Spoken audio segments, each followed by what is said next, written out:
Finally, Counter-Strike 2 has been announced.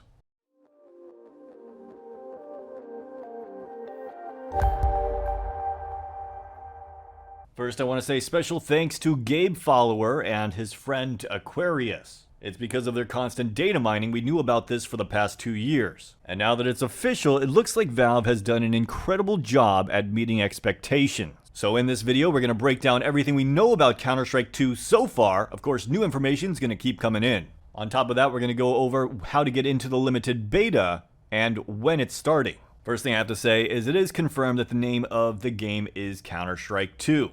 Even their Twitter has been updated from @CSGO to @Counter-Strike, and you can see the banner clearly states Counter-Strike 2. Now, Valve has released 3 videos. One talking about the new smokes, leveling up the world, which is basically the new graphics, and moving beyond tick rate to a new tickless system. But before we get to that, let's look at their website where it says the next era of Counter-Strike begins this summer. Counter-Strike 2 is the largest technical leap forward in Counter-Strike history, ensuing new features and updates for years to come. All of the game's new features will be revealed when it officially launches this summer, but the road to Counter-Strike 2 begins today as a limited test for select CSGO players.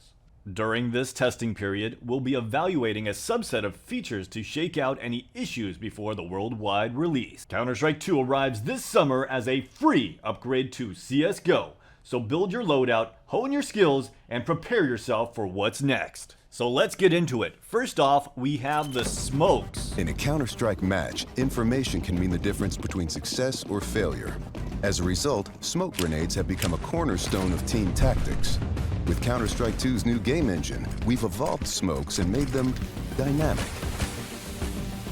Smoke grenades now create volumetric 3D objects that live in the world. Now, not only do all players see the same smoke regardless of position, but the smoke can interact with the environment in interesting ways. It reacts to lighting.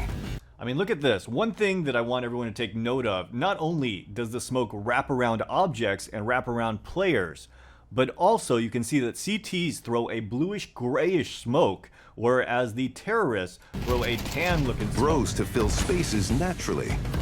The shape of the smoke cloud can be pushed and carved by bullets and grenades. I've been talking about this for so long, the ability to blow up smokes and move them out of the way with grenades.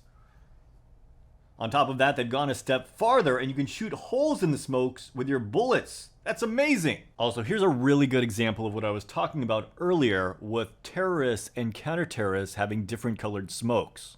But it's not just that. You can even move the smoke around you by just walking through it. Like it says here, smokes now have the ability to interact with other gameplay events, creating new opportunities. Bullets and HE grenades can push smoke to briefly clear sightlines or expand occlusion. The particles of the smoke even work with a unified lighting system, allowing for more realistic light and color, which looks absolutely amazing. And with that, let's move on to the graphics. And in Counter-Strike 2, maps are getting a new look. But don't worry, you can still bring along your countless hours honing strategies and exploiting every corner and crevice. We took 3 approaches to improving maps while retaining their rich legacy. First, there are touchstone maps. Classic maps with solid foundations that players can use to evaluate gameplay changes from CSGO to Counter-Strike 2. Now, I'm not super impressed with the touchstone maps. Yes, the lighting's still there. It still looks beautiful. It looks a lot better than current CSGO. But when you compare it to what they're about to show off next with the updated PBR, it looks noticeably worse.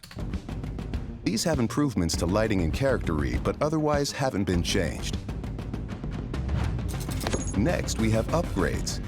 These are maps that use new Source 2 lighting, including a physically based rendering system that produces realistic materials, lighting, and reflections. These are the ones I'm most excited about. It keeps the gameplay aspects from the original maps, but all of a sudden they look absolutely incredible. Look at how good these look. Look at the water effects. Look at everything here. It's amazing how much these look so much better. And then finally, we got the ones that have been completely redesigned. And finally, overhauls. The oldest maps have been fully rebuilt from the ground up, leveraging all of the Source 2 tools and rendering features. Now, I wonder if they kept the basic maps, touchstone maps, because they were worried that it was going to be too graphically intensive for computers. Those are, of course, the maps like Dust 2 and Mirage. Meanwhile, maps like Nuke aren't played quite as much, but they're still played in competitive level, so I'm not entirely sure why they decided to go for this. Maybe they'll update those original maps as well a little bit later on once they've got the testing completed. Now on the website it says Touchstone maps are classic maps with solid foundations that players can use to evaluate gameplay changes from CSGO to Counter-Strike 2. These have improvements to lighting and character read, but otherwise haven't been changed. You can see here how much it improves. This is the original CSGO version, and this is the new version. The lighting is a lot easier to see everything, especially when you look into those tunnels over there. Now the second stage is upgraded maps. These are maps that use the new Source 2 lighting, including a physically based rendering system that produces realistic materials, lighting, and reflections.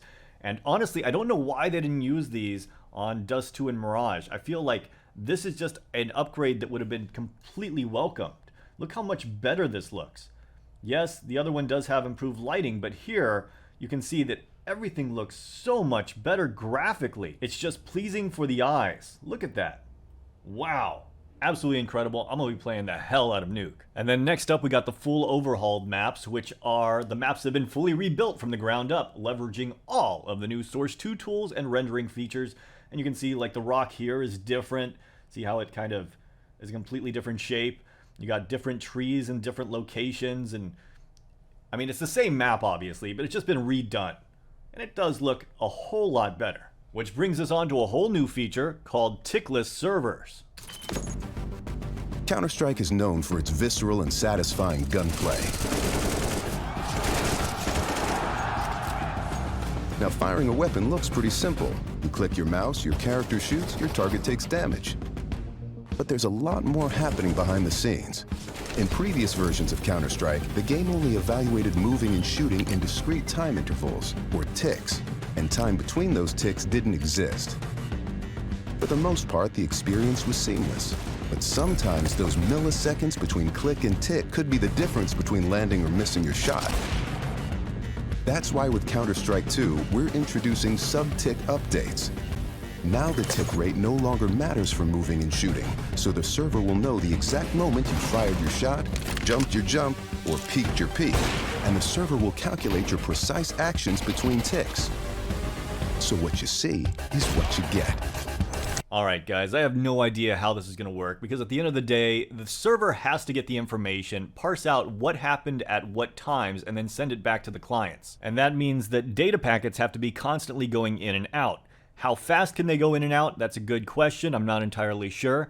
And of course, how small the data packet is would also influence how fast the data can get out from your client to the server and back. The whole reason they couldn't use more than 64 tick was because it would take too much bandwidth and CPU power, because there'd be too much data coming in. Which is also why services like Faceit could only use 128 instead of jacking it up to like 512. So unless they're going to interpolate everything heavily, which would feel like total shit, I think they had to have found out or figured out some other way to send smaller packets of data that contain more information. Either way, I'm very interested to test this out. Now, what it says on the website is what you see is what you get. Tick rate no longer matters for moving, shooting, or throwing. Sub-tick updates are the heart of Counter-Strike 2. Previously, the server only evaluated the world in discrete time intervals called ticks.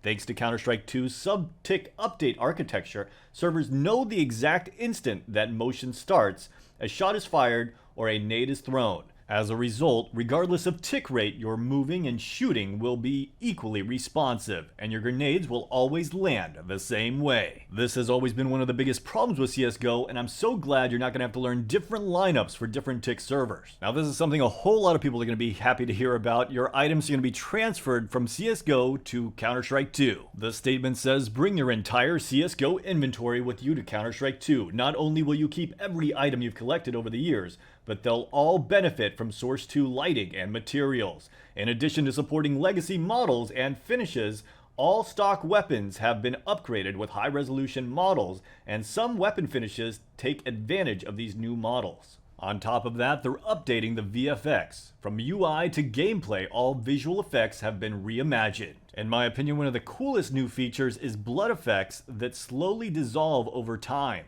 But of course, you're also getting updated Source 2 lighting and particle systems. There's an all-new look and behavior for water, explosions, fire, smoke, muzzle flashes, bullet tracers, impact effects, and more.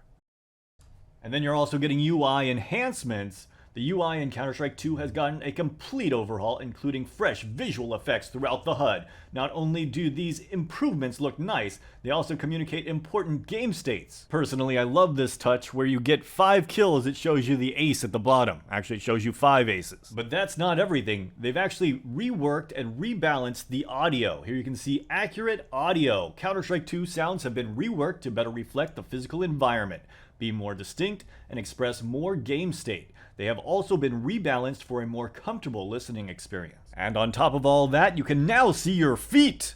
So for someone like me who's been playing Counter-Strike since the 90s, this is going to be something to get used to. Now the beta is out, but as of right now, it is in the limited testing phase, so you have to be invited to it. There are, however, people already streaming it.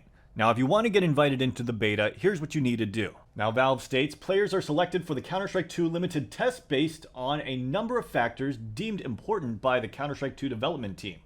This includes, but is not limited to, recent playtime on Valve official servers, trust factor, and Steam account standing. If you do get selected to the beta, upon launching CSGO, you'll get a prompt that you can select to open it up. Though right now it seems the only people getting selected are those that are very known throughout the community. I don't even have the beta. Valve, please fix. Anyways, guys, that's all I got for you right now. I hope you guys enjoyed this video. Let me know what you think in the comments down below, and hope to see you guys in Counter-Strike 2.